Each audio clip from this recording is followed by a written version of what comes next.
Kopenhaageni 4. päev. Ma olen üldse praegu teises riigis, kui ma neid voice-overeid teen, aga ma avastasin, et mul on Kopenhaageni reisivlogid veel lõpetamata. Nii et alustasin oma päeva päris hilja, magasin vist jälle mingi 12 tundi.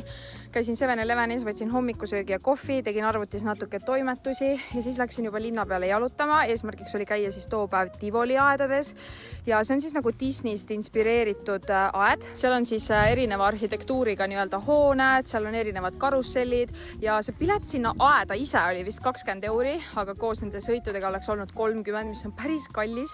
Arvestades, et seal oli nagu mingi 5 nii-öelda rada, kus oleks saanud sõita.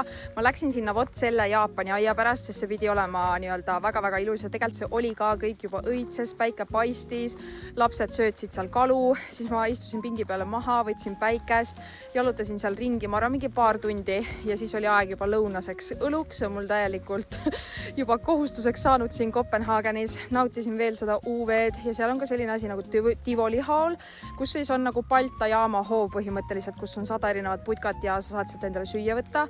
Siis ma käisin Lego poes, ostsin vennale uue Lego komplekti, käisin veel pargis jalutamas, jõin ühe vitaminvelli ja siis tegin veel vist hostelis mingi monteerimistööd, sõin õhtusöögi ja veel ühe õlu, Jesus Christ ette.